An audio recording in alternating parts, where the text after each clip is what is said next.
my wife demanded. My sister and mom are moving in. If you can't handle it, it's over. I said, okay, it's over. I packed my bags and left the house, which was a rental in her name. Now she, her mom, and her sister are all panicking about rent. Original post.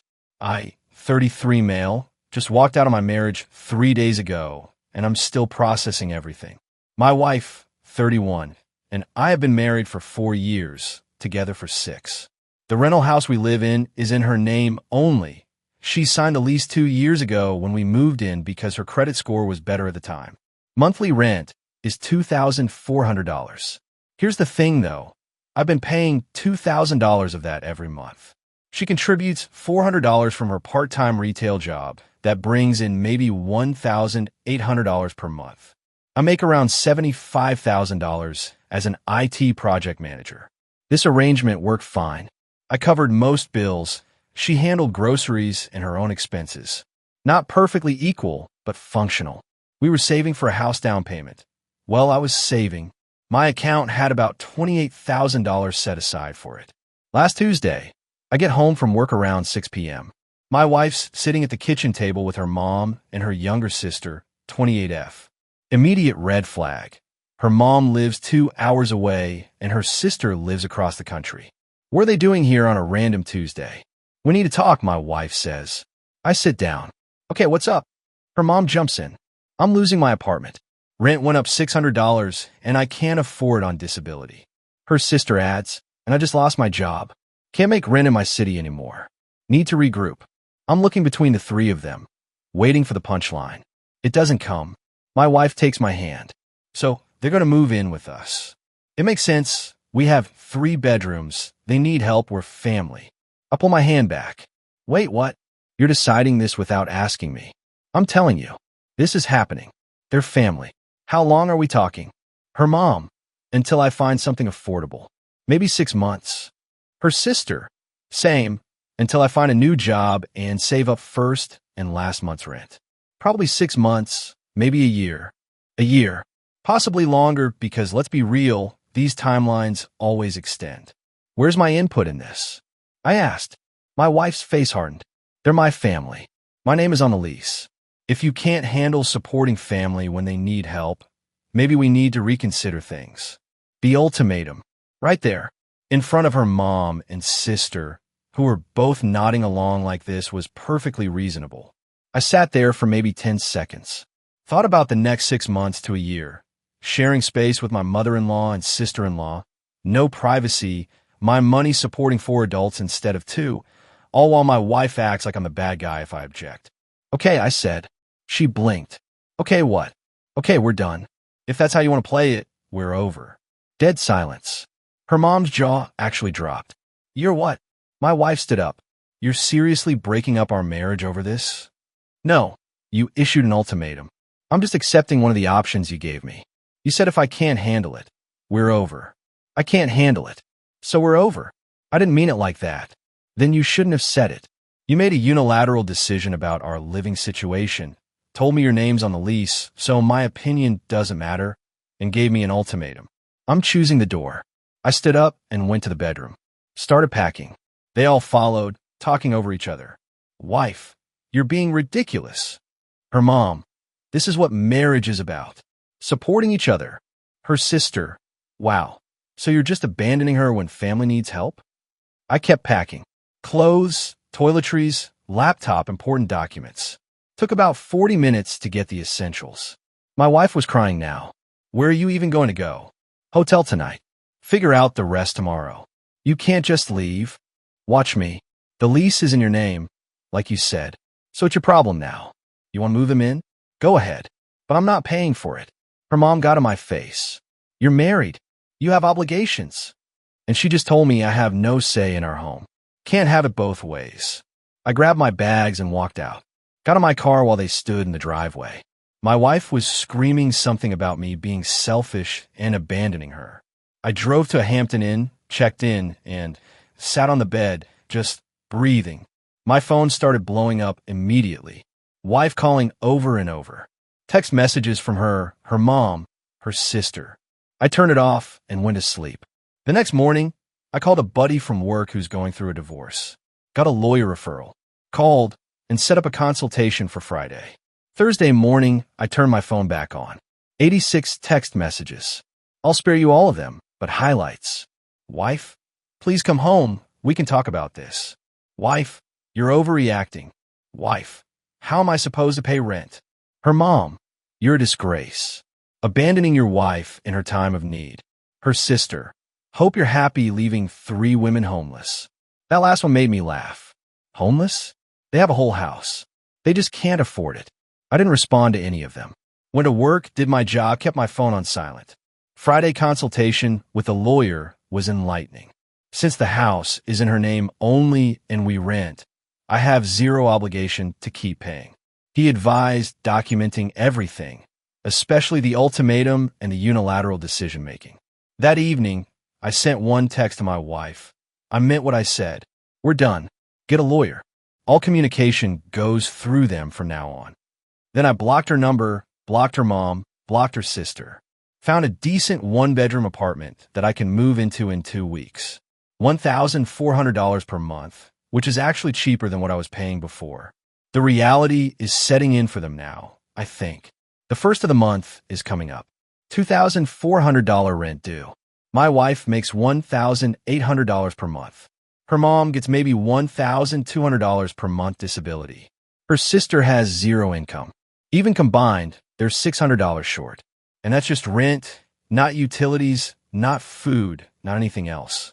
I feel weirdly calm about all this. Like I should be more torn up, but mostly I just feel free. They made their choice. Now, they get to live with it. Update 1 week later. So it's been a week since I walked out. The first of the month came and went. From what I understand through mutual friends, it went exactly as badly as you'd expect. My wife tried calling from different numbers. I blocked them all. She showed up at my work Wednesday afternoon. Security stopped her in the lobby. She was crying, making a scene, saying I was abandoning her. My boss actually called me down to handle it. I went to the lobby, stayed professional. We're separated. Please leave my workplace. We need to talk about rent. I can't afford it. That's not my problem anymore. The house is in your name. You issued the ultimatum. I accepted it. We're done. You can't just stop paying bills. We're married. Get a lawyer. All communication goes through them. I'm not discussing this here. Security escorted her out. My boss pulled me aside after, concerned. I explained the situation briefly. Wife wanted to move her mom and sister in. Gave me an ultimatum. I left. He was understanding, told me to let him know if she shows up again and they'll handle it. Thursday, I got my first legal contact. Her lawyer sent a letter to mine demanding I continue paying marital expenses including rent, utilities, and groceries. My lawyer laughed when he read it to me over the phone. The house isn't in your name. You have no legal obligation to the lease, and she issued an ultimatum that ended the relationship. Tell me, did she move her family in yet? I don't know. Haven't been back. Doesn't matter. Her case is weak.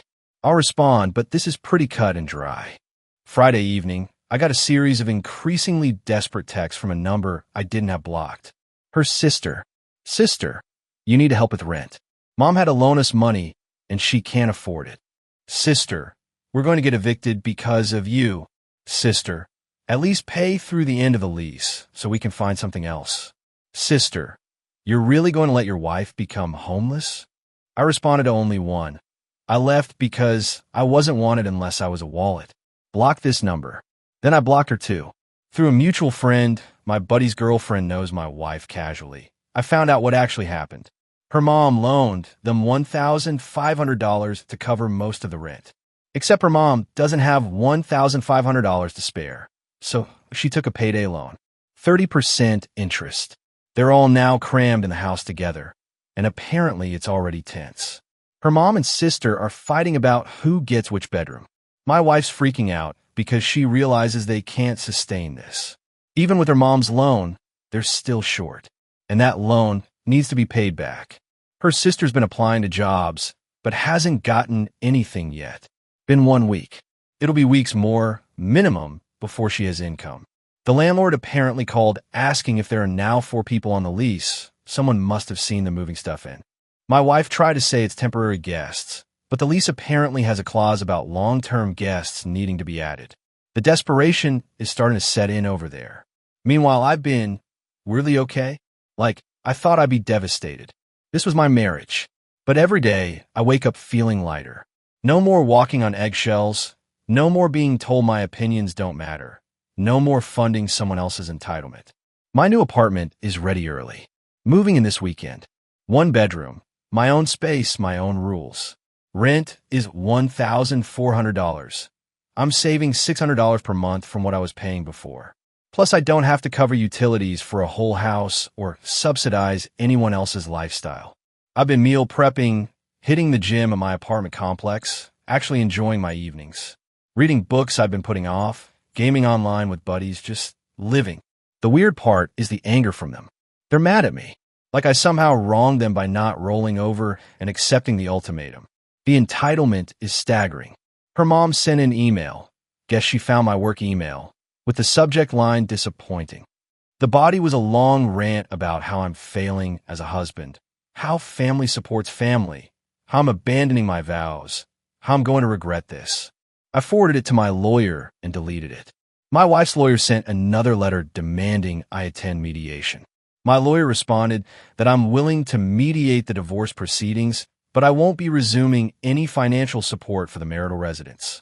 Here's the thing they don't seem to get. They played hardball, issued an ultimatum, made demands, and now they're shocked that I called their bluff.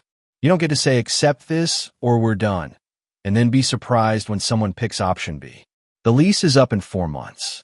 I'm curious what they're going to do when renewal comes up and they need to either sign a new lease and prove they can afford it or move out. My wife definitely can't afford $2,400 per month on her own, and I doubt the landlord will let her mom and sister onto the lease with their financial situations. This whole thing could have been avoided with a simple conversation. Hey, my mom and sister are struggling. Can we talk about potentially helping them short term? But instead it was demands, ultimatums, and entitlement. Natural consequences are a beautiful thing. Update 2, 3 weeks later. Things have escalated in ways I didn't expect, and honestly, it's been kind of entertaining to watch from a distance. First, the divorce is moving forward. My lawyer filed. Her lawyer tried to claim I abandoned the marital home, and therefore should continue paying rent until the divorce is final. Judge laughed it out of the hearing. Figuratively, judges don't actually laugh, but you could tell he wasn't buying it.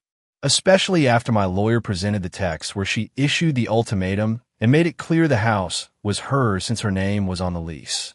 Judge's ruling, no obligation to pay rent on a property not in my name, especially given the circumstances of separation. Did order me to maintain my health insurance for her until divorce is final. Fine, it's like $80 per month more. Otherwise, clean break on finances. My wife apparently lost it in the hallway after the hearing. Her lawyer had to calm her down. She kept yelling about how I trapped her and how was she supposed to afford rent. Her lawyer apparently told her that's not how any of this works, and maybe she should have thought of that before the ultimatum. But here's where it gets interesting. Week 2 after I left, her sister got a job. Part-time retail, like my wife, bringing in maybe $1,600 per month. You think this would help, right? Wrong. Turns out, her sister immediately decided she needed a car. Can't get to work reliably otherwise. Public transit where we live is trash, admittedly. But she has no savings and bad credit. So she asked my wife to co-sign an auto loan. My wife, desperate to keep her sister there to help with rent, agreed. Co-signed for a used Honda, payments of $380 per month. Think about that. They're already struggling with rent, and she just added a $380 per month obligation to her name. Her sister's supposed to make the payments. But guess who's legally on the hook if she doesn't? Found this out through the mutual friend again. Apparently, there was a huge fight about it after the papers were signed. Her mom was screaming about financial irresponsibility. My wife was crying that she had no choice. Her sister was defensive, saying she needed a car to work, and it's not her fault everything costs so much. The math isn't mathing over there. My wife makes $1,800. Rent is $2,400. That's already minus $600 before utilities, food, gas, anything else. Her mom's $1,200 disability all goes to her own expenses, and she's still trying to pay back that payday loan. Her sister makes $1,600, but $380 goes to the car, leaving $1,220. $1,800 plus $1,220 equals $3,020 total household income, not counting the mom's money since she's covering her own stuff. $2,400 rent plus $200 utilities plus $380 car plus groceries plus gas equals they're drowning. Week 3, the landlord apparently did an inspection, maybe suspicious about unauthorized occupants. Found that her sister had painted one of the bedrooms without permission. Neon purple. The lease explicitly forbids painting without landlord approval. Landlord sent a notice. Either repaint it to the original color within 30 days or face a $500 fine plus potential non-renewal of lease. They don't have $500. They barely have rent. And paint supplies plus labor? They're looking at $200 to $300 to fix it properly. Her sister's response, according to the grapevine, I didn't know I couldn't paint. It's our room now. The entitlement is generational, apparently. Meanwhile, I moved into my new place. It's smaller, but it's mine. Set it up exactly how I want. Got a nice desk set up for gaming, meal prep station in the kitchen, my own bathroom that doesn't have anyone else's stuff cluttering it. The financial freedom is incredible. After rent, utilities, food, gas, everything, I'm still saving $800 to $1,000 per month. Remember that house down payment fund? It's growing again. I'm on track to actually buy a place in the next year or two. My wife tried one more time to contact me through a friend of friend. Sent a message saying she understands I'm upset, but can we please work this out? She misses me. Things are really hard right now. I sent back, get the divorce finalized. That's working it out. The divorce should be final in another month or so. We don't have kids, don't own property together, no shared debt. Just splitting what little marital assets we have, basically furniture. She can keep it, I don't want it. The only real negotiation is the tax refund from last year, which we're splitting 50/50ths. It's about $3,400 total, so $1,700 each. I'll take it. Her lawyer tried to argue I should give her my half to help with expenses. My lawyer shut that down immediately. My client's expenses aren't subsidizing her poor decisions anymore. Split per the law. The final hearing is scheduled for next month. After that, I'm completely free. I ran into one of her cousins at the grocery store last week. She tried to give me the family loyalty speech. You're really going to abandon her like this? When her family needs help. I was polite but firm. She chose her family over our marriage when she issued that ultimatum. I'm just respecting her priorities. But she's struggling. Don't you care? I care that I was treated like an ATM machine instead of a partner. She made choices. These are the consequences. You're so cold. No, I'm just done being a doormat. She huffed and walked away. Here's the thing that nobody on her side seems to get. I didn't create this situation. I responded to it. She decided to move her family in without discussion. She issued the ultimatum. She said my opinion didn't matter because the lease was in her name. All I did was take her at her word. And now that the consequences are hitting, suddenly I'm the villain for not saving them from their own choices. The audacity is almost impressive. Final update, 6 weeks later. The divorce is final. Signed, sealed, delivered. I'm officially single again as of 3 days ago. The hearing was quick. Judge reviewed the separation agreement, asked if we both understood and agreed to terms, signed off. Total time, maybe 15 minutes. My wife looked miserable. I felt nothing. We split the tax refund 50/50 like agreed. $1,700 each. I put mine in savings. She probably used hers for rent. But here's where everything really fell apart for them. 4 weeks ago, about 2 weeks after my last update, her mom apparently had a medical emergency. Nothing life-threatening, but she needed an ER visit and some follow-up care. She's on disability with Medicare, but there are still co-pays and medication costs. Set them back about $800 out of pocket. $800 they didn't have. So they missed rent. First time ever. Landlord sent a 5-day notice to pay or quit. My wife called me. I didn't answer. She left a voicemail begging me to just help this one time. Please, I'll pay you back. We'll figure something out. I didn't respond. Not my circus, not my monkeys anymore. They managed to scrape together enough. I think her sister borrowed from a friend to avoid immediate eviction, but they were now behind and the landlord was watching them closely. 2 weeks after that, 1 week ago, the landlord served notice of non-renewal. The lease is up in 2 months, and he's not renewing. Cited multiple violations: unauthorized occupants, unauthorized painting, late rent, too many people for the property. Apparently, there's an occupancy limit and 4 adults exceeds it. They have 2 months to find a new place. The problem? Nobody wants to rent to them. My wife has an eviction scare on her record now. Even though she paid, that 5-day notice shows up in background checks. Her credit took a hit from the late payment. Her sister has bad credit and no rental history. Her mom's on disability with minimal income. They applied to 3 places this past week. All rejected. They're starting to panic about potentially being actually homeless. My ex-wife, feels good to say that, tried to contact me through her lawyer one last time. Asked if I would consider co-signing a lease for them just to help them get on their feet. My lawyer didn't even bring it to me. Just responded, absolutely not. Client has no obligation to assist former spouse with housing, especially given the circumstances of the separation. Do not contact this office with such requests again. I found out about it after the fact and bought my lawyer a bottle of bourbon as a thank you. Through the grapevine, I heard they're now considering splitting up. Her mom might move back to her old area and try to find a cheaper place there. Her sister is looking at moving in with a friend. My ex-wife is trying to find a studio she can afford alone, but $1,800 per month doesn't go far in this rental market. The irony is thick. They insisted on all living together, gave me an ultimatum about it, and now they're being forced apart anyway because they can't afford it. If they just had a conversation with me in the first place, asked instead of demanded, maybe we could have worked something out temporarily. I'm not heartless, but the entitlement, the ultimatum, the assumption that I just fall in line and keep paying, that killed any goodwill I had. As for me, life is pretty great, honestly. My apartment is perfect for my needs.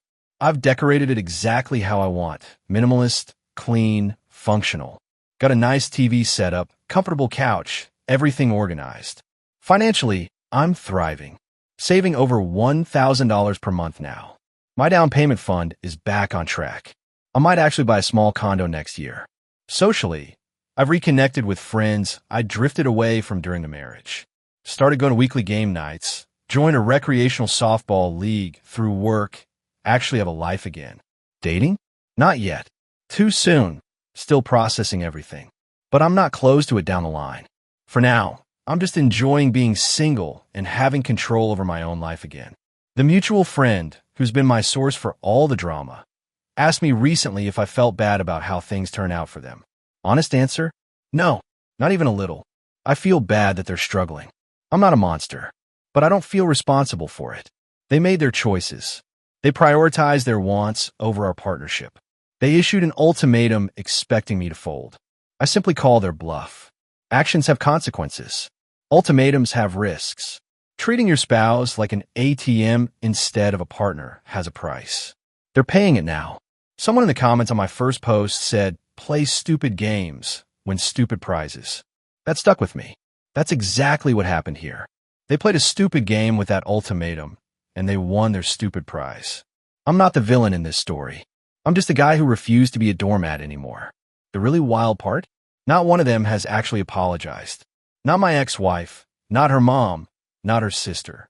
They're all still acting like I wronged them by not continuing to fund their lifestyle after being issued an ultimatum. The entitlement hasn't faded. They're still convinced they're the victims and I'm the bad guy. That tells me everything I need to know. I made the right call walking away. I got a text yesterday from a number I didn't recognize. It was my ex-wife using someone else's phone. I hope you're happy. You destroyed our family. I didn't respond. Just blocked the number. But for the record, I am happy. Happier than I've been in years. She destroyed our family when she decided her family mattered more than our partnership. When she issued an ultimatum. When she treated me like a wallet instead of a husband. I just stopped enabling it. The divorce is final. I'm free. They're facing the natural consequences of their actions. And I'm moving forward with my life. That's not destruction. That's liberation. Thanks for following this journey, Reddit. Time to close this chapter for good and write a better next one.